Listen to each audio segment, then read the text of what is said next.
ଗୋଟିଏ ସମୟର କଥା ଅଟେ। ନାରଦ ମୁନି ଭ୍ରମଣ କରି କରି ଦ୍ୱାରିକା ନଗରୀ ଯାଉଥିଲେ। ତେବେ ଅଚାନକ ସେ ଗୋଟିଏ ଦୃଶ୍ୟ ଦେଖିଲେ। ମାତା ପିତା ନିଜ ପୁତ୍ରର ବିୟୋଗରେ କାନ୍ଦୁଛନ୍ତି। ଏଥିରେ ମୁନି ବହୁତ ଚିନ୍ତିତ ହୋଇ ବିଚାର କରି କରି ଦ୍ୱାରିକା ନଗରୀରେ ପହଞ୍ଚି ଶ୍ରୀହରି ବିଷ୍ଣୁଙ୍କୁ ପ୍ରଣାମ କଲେ। ତେବେ ଭଗବାନ ବିଷ୍ଣୁ କହିଲେ, ନାରଦ ମୁନି, ତୁମ ମୁହଁରେ ଏହି ଉଦାସର କାରଣ କ'ଣ? ତୁମେ କେଉଁ ଚିନ୍ତାରେ ବୁଡ଼ି ରହିଛ? ତେବେ ନାରଦ ମୁନି କହିଲେ, ହେ ଭଗବାନ, ମୁଁ ପୃଥିବୀ ଲୋକ ଭ୍ରମଣ କରି ଆସୁଥିଲି। ତେବେ ମୁଁ ପୃଥିବୀ ଲୋକରେ ଦେଖିଲି କି ପୁତ୍ରର ବିୟୋଗରେ ମାତା ପିତା ବହୁତ କାନ୍ଦୁଛନ୍ତି। ମୋ ଦ୍ୱାରା ଏହି ଦୃଶ୍ୟ ଦେଖି ହେଉନଥିଲା। ମୁଁ ବହୁତ ଚିନ୍ତିତ ହୋଇ ଆପଣଙ୍କ ପାଖକୁ ଆସିଛି। ଆପଣ ଏହି କଥାର ସ୍ପଷ୍ଟ କରନ୍ତୁ। ନାରଦ ମୁନିଙ୍କର ଏହି କଥା ଶୁଣି ଭଗବାନ ବିଷ୍ଣୁ କହିଲେ, ତୁମେ ଉଚିତ ପ୍ରଶ୍ନ ପଚାରିଛ। କାରଣ ପୃଥିବୀ ଲୋକରେ ମାତା ପିତା ପୁତ୍ରର ବିୟୋଗରେ ବହୁତ କାନ୍ଦୁଛନ୍ତି। ମୁଁ ତୁମକୁ ଏହି ପଛର ଏକ କଥା କହିବି, ଯାହାଦ୍ୱାରା ପୃଥିବୀ ଲୋକର କଲ୍ୟାଣ ଓ ତୁମର ପ୍ରଶ୍ନର ଉତ୍ତର ମଧ୍ୟ ମିଳିଯିବ। ଏକ ପ୍ରାଚୀନ ନଗରୀର କଥା ଅଟେ। ସେହି ରାଜ୍ୟରେ ବୀରସିଂହ ନାମରେ ଗୋଟିଏ ରାଜା ଶାସନ କରୁଥିଲେ। ସେ ରାଜା ପରୋପକାରୀ ଓ ଧର୍ମାତ୍ମା ଥିଲେ। ତାଙ୍କ ରାଣୀ ପ୍ରଜ୍ଞାବତୀ ମଧ୍ୟ ପତିବ୍ରତା ଥିଲେ। ସେ ରାଜା ଓ ରାଣୀ ଭଗବାନ ଶିବଙ୍କର ପୂଜା କରୁଥିଲେ ଏବଂ ଶିବଙ୍କର ବହୁତ ବଡ଼ ଭକ୍ତ ମଧ୍ୟ ଥିଲେ। ସେ ରାଜା ରାଣୀ ପ୍ରତିଦିନ ସକାଳୁ ଉଠି ମନ୍ଦିର ଯାଉଥିଲେ। ତାଙ୍କ ରାଜ୍ୟରେ କେହି ବି ଦୁଃଖୀ ନଥିଲେ। ତାଙ୍କର ପ୍ରଜା ଧନ ବୈଭବରେ ସୁଖୀ ଥିଲେ। ଏହିପରି ଭାବେ ସମୟ ବିତି ଚାଲିଲା। କିନ୍ତୁ ରାଜାଙ୍କର କେହି ସନ୍ତାନ ନଥିଲେ। ରାଜାଙ୍କର ବୟସ ସରି ଆସୁଥିଲା। ଗୋଟିଏ ଦିନ ଏପରି ଆସିଲା, ରାଜା ନିଜ ରାଜ୍ୟ ଭ୍ରମଣ କରୁଥିଲେ। ତାଙ୍କୁ ରାସ୍ତାରେ ଗୋଟିଏ ଝାଡ଼ୁ କରୁଥିବା ସ୍ତ୍ରୀ ଲୋକ ଦେଖାଗଲା। ଯେତେବେଳେ ସେ ସ୍ତ୍ରୀ ଲୋକ ରାଜାଙ୍କୁ ଦେଖିଲା, ସେ ମୁହଁ ବୁଲାଇ ଠିଆ ହେଲା। ଏହା ଦେଖି ରାଜାଙ୍କୁ ବହୁତ ଖରାପ ଲାଗିଲା। କିନ୍ତୁ ରାଜା ସେହି ସମୟରେ ତାକୁ କିଛି କହିଲେ ନାହିଁ। ସେ ସ୍ତ୍ରୀ ଲୋକ ନିଜ ଘରକୁ ଚାଲିଗଲା। ରାଜା ମଧ୍ୟ ନିଜ ସ୍ଥାନକୁ ଫେରିଆସି ସୈନ୍ୟମାନଙ୍କୁ କହିଲେ, ସେ ସ୍ତ୍ରୀ ଲୋକକୁ ଏଠାକୁ ଧରି ଆଣ। ସୈନ୍ୟମାନେ ସେ ସ୍ତ୍ରୀ ଲୋକ ଘରକୁ ଯାଇ ତାକୁ ନିଜ ସହିତ ରାଜାଙ୍କ ପାଖକୁ ଆଣିଲେ। ରାଜା ସେ ସ୍ତ୍ରୀ ଲୋକକୁ ଦେଖି ପଚାରିଲେ, ତୁମେ କୁହ, ତୁମେ ଯେତେବେଳେ ମୁଁ ଭ୍ରମଣ କରୁଥିଲି ମୋତେ ଦେଖିଲ, ମୋତେ ଦେଖି କାହିଁକି ମୁହଁ ବୁଲାଇ ଦେଲ? ସ୍ତ୍ରୀ ଲୋକଟି କହିଲା, ମହାରାଜ, ମୁଁ ଆପଣଙ୍କୁ ସତ୍ୟ କଥା ହିଁ କହିବି, ଯାହା ପାଇଁ ଆପଣ ମୋତେ ମୃତ୍ୟୁଦଣ୍ଡ ଦେଇପାରନ୍ତି। ସେହି ଦରବାରରେ ରାଜପଣ୍ଡିତ ଓ ବହୁତ ବିଦ୍ୱାନମାନେ ଉପସ୍ଥିତ ଥିଲେ। ସେ କହିଲା, ମହାରାଜ, ଯଦି ସକାଳୁ ସକାଳୁ କେହି ଆପଣଙ୍କର ମୁହଁ ଦେଖେ, ତେବେ ତାର ପୁରା ଦିନ ଖରାପ ହୋଇଯିବ। କାରଣ ଆପଣ ସନ୍ତାନହୀନ। ତେଣୁ ମୁଁ ମୁହଁ ବୁଲାଇ ଦେଲି। ସ୍ତ୍ରୀ ଲୋକଠାରୁ ଏହି କଥା ଶୁଣି ରାଜା ଚିନ୍ତାରେ ପଡ଼ିଗଲେ କି ସେ ସତ୍ୟ କଥା ହିଁ କହୁଛି। ଯଦି କୌଣସି ରାଜ୍ୟର ରାଜା ନିଃସନ୍ତାନ, ତେବେ ଏହା ବହୁତ ଗମ୍ଭୀର କଥା ଅଟେ। ପୁଣି ରାଜା ସେ ସ୍ତ୍ରୀ ଲୋକକୁ ଘରକୁ ପଠାଇ ଦେଲେ ଓ ଚିନ୍ତାରେ ପଡ଼ିଗଲେ କି ମୋତେ ଭଗବାନ ଶିବଙ୍କଠାରୁ ସନ୍ତାନ ପ୍ରାପ୍ତି ପାଇଁ ଯଜ୍ଞ କରାଇବାକୁ ପଡ଼ିବ। ଏସବୁ କଥା ଭାବି ରାଜା ରାଣୀଙ୍କୁ କହିଲେ, ଆମର କୌଣସି ସନ୍ତାନ ନାହିଁ।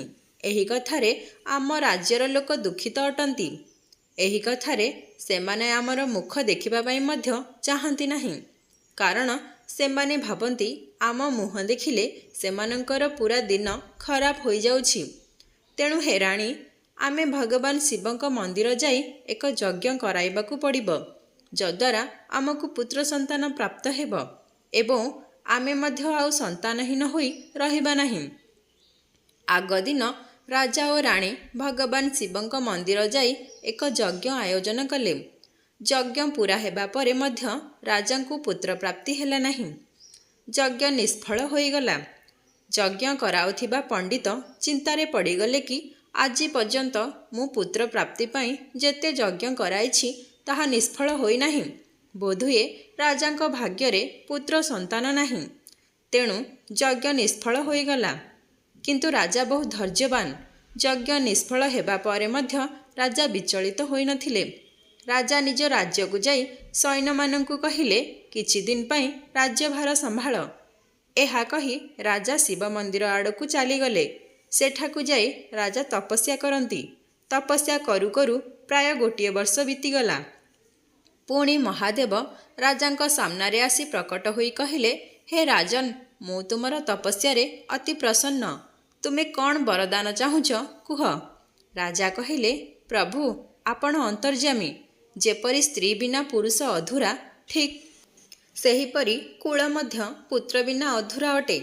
ଭଗବାନ ଶିବ କହିଲେ, ହେ ରାଜନ୍, ଏମିତିରେ ତୁମ ଭାଗ୍ୟରେ 7 ଜନ୍ମ ପର୍ଯ୍ୟନ୍ତ ପୁତ୍ର ସନ୍ତାନ ନାହିଁ। ପରନ୍ତୁ ମୁଁ ତୁମ ତପସ୍ୟାରେ ଅତ୍ୟନ୍ତ ପ୍ରସନ୍ନ। ସେଥିପାଇଁ ମୁଁ ତୁମକୁ ଏକ ପୁତ୍ର ସନ୍ତାନ ପ୍ରଦାନ କରୁଛି, ଯାହାର ଆୟୁ ମାତ୍ର 24 ବର୍ଷ। 24 ବର୍ଷ ପର୍ଯ୍ୟନ୍ତ ସେ ତୁମକୁ ପୁତ୍ରର ସୁଖ ଦେବ। ତାପରେ ସେ ତା ସ୍ଥାନକୁ ଫେରି ଆସିବ। ରାଜା କହିଲେ, କୌଣସି ଅସୁବିଧା ନାହିଁ। 24 ବର୍ଷ ପର୍ଯ୍ୟନ୍ତ ମୁଁ ପୁତ୍ରର ସୁଖ ପାଇବି ଏବଂ ନିଃସନ୍ତାନ କଳଙ୍କରୁ ମଧ୍ୟ ମୁକ୍ତି ପାଇପାରିବି। ତାପରେ ଏସବୁ କଥା ଶୁଣି ଭଗବାନ ଶିବ ଗୋଟିଏ ଗଣକୁ ଡାକି କହିଲେ, ତୁମେ ଯାଅ। ତୁମେ 24 ବର୍ଷ ପାଇଁ ଏ ରାଜାର ପୁତ୍ର ହୋଇ ଜନ୍ମ ହୁଅ। ଏହା ଶୁଣି ରାଜା ନିଜ ମହଲକୁ ଫେରିଆସି ରାଜପୁରୋହିତ ଓ ରାଣୀଙ୍କୁ ସବୁ କଥା ଶୁଣାଇଲେ। ମୁଁ ଭଗବାନ ଶିବଙ୍କଠାରୁ ପୁତ୍ର ପ୍ରାପ୍ତିର ବରଦାନ ନେଇ ଆସିଛି। କିଛି ଦିନ ପରେ ରାଣୀ ଗର୍ଭବତୀ ହେଲେ ଓ କିଛି ଦିନ ପରେ ଶିବଗଣ ରୂପେ ଏକ ପୁତ୍ର ସନ୍ତାନ ଜନ୍ମ ହେଲା। ରାଜାରାଣୀ ବହୁତ ପ୍ରସନ୍ନ ହୋଇ ପୁରା ରାଜ୍ୟରେ ଉତ୍ସବ କଲେ। ବ୍ରାହ୍ମଣ ସେହି ପୁତ୍ରର ନାମ ରୁଦ୍ରବୀର ରଖିଲେ। ଧୀରେ ଧୀରେ ପୁତ୍ର ବଡ଼ ହେଲା। ସେ ତା ପିତାଙ୍କ ଭଳି ଧର୍ମାତ୍ମା ଓ ବୀର ମଧ୍ୟ ହେଲା। ରୁଦ୍ରବୀରଙ୍କର ଲାଳନ ପାଳନରେ ଓ ସ୍ନେହ ଶ୍ରଦ୍ଧାରେ ରାଜା ଏତେ ହଜିଗଲେ ଯେ ସେ ନିଜ ପୁତ୍ରର 24 ବର୍ଷର ଆୟୁକୁ ମଧ୍ୟ ଭୁଲିଗଲେ। ଯେବେ ପୁତ୍ରକୁ 24 ବର୍ଷ ହେଲା, ରାଜା ପୁତ୍ରର ବିବାହ କଥା ଚିନ୍ତା କଲେ। ଏପଟେ ଅନ୍ୟ ରାଜ୍ୟରେ ରାଜାଙ୍କର ଏକ ସୁନ୍ଦର ଓ ଗୁଣବତୀ ଓ ଚରିତ୍ରବାନ କନ୍ୟା ଥିଲା। ନିଜ ମାତା ପିତାଙ୍କ ସଂସ୍କାରରେ ସଂସ୍କାରୀ ଝିଅ ଥିଲା ସେ। ସେ କୌଣସି ଅପସରାଠାରୁ କମ୍ ନଥିଲା। ସେ ଅତିଥିଙ୍କର ବହୁତ ଆଦର ସତ୍କାର କରୁଥିଲା। ସେ ପଶୁପକ୍ଷୀଙ୍କୁ ଖାଦ୍ୟ ଦେଉଥିଲା। ସେପଟେ କନ୍ୟାର ପିତା ଯେତେବେଳେ ବୀରସିଂହଙ୍କ ପୁତ୍ରର ବୀରତା ଓ ଶୌର୍ଯ୍ୟ ବିଷୟରେ ଜାଣିଲେ, ସେ ନିଜ କନ୍ୟାର ବିବାହ ପ୍ରସ୍ତାବ ବୀରସିଂହଙ୍କ ପାଇଁ ପଠାଇଲେ। ଏପଟେ ରାଜା ଭାବିଲେ, ପୁତ୍ରର ଆୟୁ 24 ବର୍ଷ। ଯଦି ମୁଁ ତାର ବିବାହ କରାଇଦେବି, ତେବେ ତାର ସନ୍ତାନ ହୋଇ ମୋ ବଂଶ ବଢ଼ାଇ ପାରିବ। ପୁଣି ଦୁହିଁଙ୍କର ବିବାହ ଠିକ୍ ହୋଇ କିଛି ଦିନ ପରେ ସେମାନଙ୍କର ବିବାହ ମଧ୍ୟ ହୋଇଗଲା। ରାଜକୁମାରୀ ବହୁ ସଂସ୍କାରୀ ଓ ପତିବ୍ରତା ଥିଲେ। ଯେତେ ପର୍ଯ୍ୟନ୍ତ ସେ କୌଣସି ଭୋକିଲାକୁ ଖାଦ୍ୟ ଖୁଆନ୍ତି ନାହିଁ, ସେ ପର୍ଯ୍ୟନ୍ତ ସେ ଭୋଜନ କରନ୍ତି ନାହିଁ। ଏହିଭଳି ଭାବରେ ସମୟ ବିତି ଚାଲିଲା। ରାଜା ବୀରସିଂହଙ୍କୁ ଲାଗିଲା ଯେ ତାଙ୍କ ପୁତ୍ରର ମୃତ୍ୟୁ ନିକଟତର ହୋଇଗଲାଣି, କିନ୍ତୁ ଏହି କଥା ସେ କାହାକୁ ବି କହୁନଥିଲେ। ଧୀରେ ଧୀରେ ପୁତ୍ରର ଆୟୁ କମି କମି ଆସୁଥିଲା ଏବଂ ଏବେ ଆୟୁର ଶେଷ 4 ଦିନ ହିଁ ଅଛି।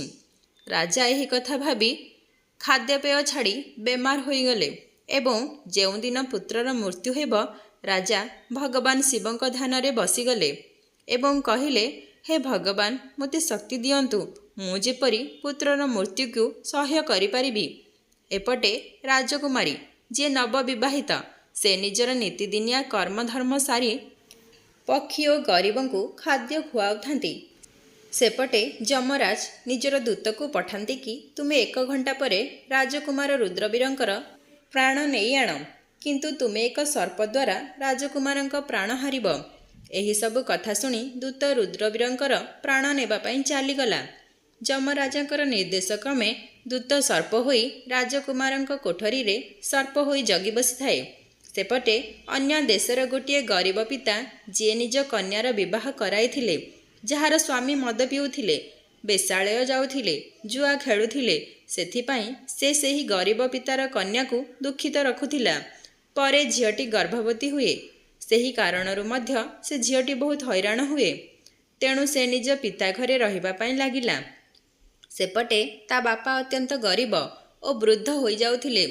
ତେଣୁ ସେ ନିଜର ଜୀବିକା ବହନ ନ କରିପାରି ଭିକ୍ଷା ମାଗି ନିଜ ଝିଅ ଓ ସ୍ତ୍ରୀକୁ ପୋଷୁଥିଲେ। 9 ମାସ ଯିବା ପରେ ସେ ଝିଅର ଗୋଟିଏ ପୁତ୍ର ସନ୍ତାନ ଜନ୍ମ ହେଲା। ପୁତ୍ରକୁ ଜନ୍ମ ଦେବା ପରେ ସେ କନ୍ୟାକୁ ବହୁତ ଭୋକ ଲାଗିଲା। ପ୍ରସବ କାଳର ଭୋକ ଅତ୍ୟଧିକ ହୋଇଥାଏ।